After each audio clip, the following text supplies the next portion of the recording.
People of Festival 2018, we bring you the 6th and final episode of Q's Couch Conversations. Today we're joined by a very, very special man, a musician, an artist, a creator. His name is Samthing Soweto. So welcome to the show. How are you feeling today? Thank you so much, and I'm feeling great. Okay, let's get right into it. How did you find your way into music? What was the thing, the moment, the call? What did that look like? Well, it looked like boredom. Okay. And it looked like free time. And it looked like wanting to be noticed at a very young age. So as a result, I spent free time when I was bored to actually listen to music and try to mimic what the song sounded like in order to be popular with my friends when I actually sang in front of them. That's how it started. That's my personal journey. That's how my personal journey started. But in general, it started making sense career-wise when I started the group called The Soil. Yeah. Yeah, that's when it started making sense. All right, now talk us through the transition of that moment, right? The minute you pick up notorieties, people are noticing you, the recognition is coming. What does that do to Samgelo, the individual?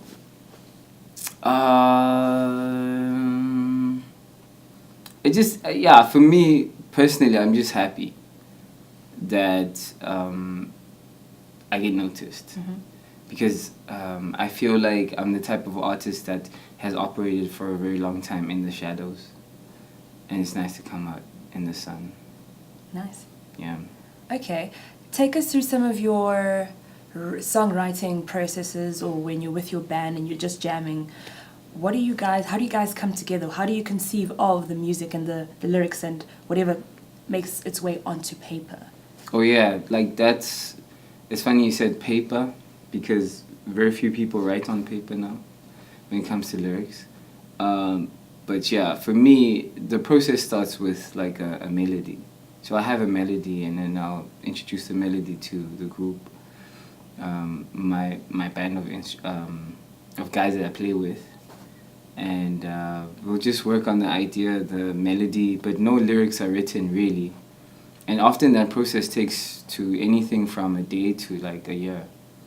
A year? Yeah, it depends what song it is, or which song it is, or what type of music or genre or whatever. So, but you stay with that idea for as long. I like to keep that idea for as long as I can in the stage where it's not actually made yet. Yeah. Because as soon as it's made, you know exactly what it is. Mm. But before then, it could be anything. You could take it anywhere. Right. All right. It could be any genre. It could go anywhere. But if you now start writing lyrics, it's done. It's like it's a love song about this, and it can only fit in this part of the industry or the genre or style of music. So yeah. All right. Now, you mentioned it could be a love song. Talk us through what are some of the more prominent themes in your life that you feel it's easiest or most comfortable to write about. Some of the things that you experienced that you simply have to express in song. I've often said this at shows that I only write love songs. Only love songs? Only love songs. Wow, okay. All my songs are love songs, but they're love songs that are from a perspective of different situations in life. Like, I'll write a love song from like losing a loved one, or writing a love song based on losing a loved one, losing a job or something. Like, but it all ties into love somehow. Now the best example is Nhlakanipho, where I talk about not having money, but like a love song, right? Like in relation to a relationship, love, this, whatever, not having money. So, but it all goes back to love. Wow. And all my songs, if you like think of any song, I'll show you how it links to love. And isn't there pressure though for you to be all-knowing or all-consuming or all-encompassing when it comes to love, which is, I mean, one of those things. We're all trying to grapple with what it is and how we can get it and how we can keep it. Is that not, for a man as young as you are, is there not pressure to be so together and to understand what love is and not have to go through the same confusions that the rest of us do. I think that's why I write about it, because I go through the confusions like everyone else. Okay, and you're just being honest about it. Yeah, and not always honest. I'm just entertaining. I just choose to be entertaining about what we all go through. Mm-hmm. I feel the role of an artist is to understand art, which I already do, because it comes from within and it comes from an interaction with the world and how that makes you feel. It's all feeling. Yeah. That's art. But then I have to now also understand the element of entertainment. Yeah. Where at that point it's a trade. So I use the art to convey feeling that I can sell. I like that. So yeah, but it doesn't take away. Now most people would think that people engage in the commerce of art are not true artists. Okay. But I would argue differently. Now, because I like to dig deep and sort of look behind what is presented in front of me, talk me through what people, whether it's fans, family, community members, might not necessarily know about you yet. Some of the things that, not that you hide, but that you protect and keep private for the sake of maintaining sanity or maintaining your peace. Well, the most recent one is that I didn't understand the importance of privacy till recently. Like, right now, if you asked me how does it sit on my list of priorities, I'd say, well, the first is breathing, the next is water, the other one is like food, in that order, and the fourth one would be privacy. Okay. It's really important. Now, because of the nature of what I do, privacy is not a thing anymore. And you start missing it a little bit. Okay. In fact, a lot. Because you start missing it. Like, you start missing the feeling of being anonymous. Now, funny enough, I spent half of my life trying to get away from that. Exactly. That being anonymous. And it's funny that on the other side of the fence, I somewhat miss it. Yeah. So, yeah. But I guess that's the new thing. Are you growing an understanding of that being the sacrifice and it being worth it? Are you there? I don't think anything is worth the privacy, to be honest. Yeah. Privacy is gold. I miss it a little bit. I miss it more than I used to. Okay. And I appreciate it more. That's what I'm trying to say. All right, let's switch it up a little bit as we approach the end of our interview. Okay. So, when you win that summer, Yeah. what does that feel like? Because we hear your speech, right? You sing a song, but what's going through your head, your heart? How do you wrap that moment around yourself? I mean, when we won the Summers, we were not really expecting to win. Is that true, though? Yeah, I didn't have a speech like prepared. genuinely. And that's why I just went on, and it is like, okay, maybe not. Got you. maybe not all the way, but you know, you don't want to be forward, you know, and so in my mind I was like, yo, if I do win, then maybe I need to prepare a speech. But I thought, yo, if you don't win, then you're gonna feel like an idiot, you know. Yeah. So I'd rather not. So I didn't prepare, but I did prepare. If I did win, I'd go up and sing. Sure. And that's what I did. So it was awesome because I got to do exactly what I wanted to do in front of a lot of people, more people than ever. It was a big platform. It was broadcast across the country, in certain parts of Africa, I think. So yeah, it was. And could you fully enjoy the moment? Could you really take it in and, you know, because you're being glorified, you're being praised, it's an accolade. So could you sort of like enjoy it fully for what it was? That's a skill. I mean, that's really a skill I have not mastered. Like, even with the festival right now, like, I played to a sold-out show yesterday.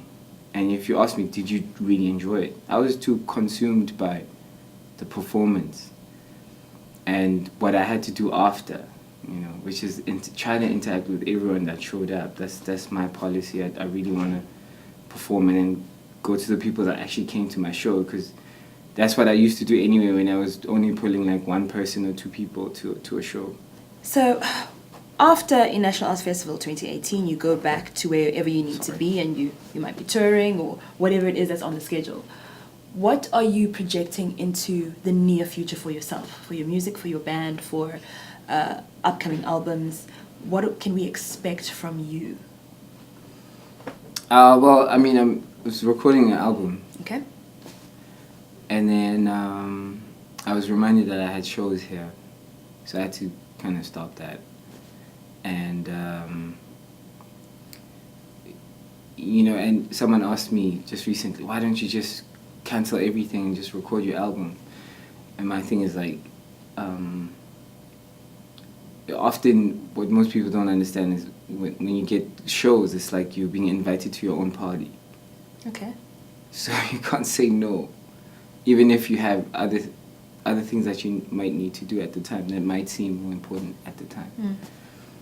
But you always have to say yes and show up and do whatever that you're invited for, which is performing, But I can't wait to get back. I mean, it's great. It's been awesome. I've never actually played for a sold-out crowd, and I did yesterday, and I'm super happy, and I'm appreciative of it, but I can't wait to get back home and continue working, because I am working on an album. I'm not sure if I'm going to drop this year.